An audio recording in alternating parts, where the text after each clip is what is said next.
Iloilo City nagapabilin nga high risk sa COVID-19. Santo sige pagwaang report sa Department of Health 6. Mga ICU beds sa mga ospital sa syudad halos puno na. Samtang infection rate sa Western Visayas, padayon man nga nagasaka. Yaring balita nga itong gintutukan. Sa situational report ng pagwa sa DOH Western Visayas Center for Health Development, padayon sa Gihapon nga nagasaka ang kaso sa COVID-19 sa riyon. Nagkapabilin ng upward trend sa mga average monthly cases sa Western Visayas. Humulin sa 59 nga average case sa bulan sa Pebrero, nagsaka ini sa 84 sang Marso, 261 sang Abril, 371 sang Mayo, 633 sang Hunyo, kag 718 naman ang kaso sa unang semana sang Hulyo.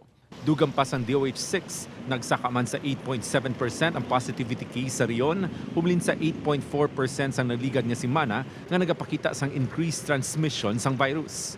Nagapabilin sa high risk ang syudad sang Iloilo, 94.19% sa mga ICU beds, kag 81.71% sa mga COVID beds ang okupado. Hindi pag-safe, no?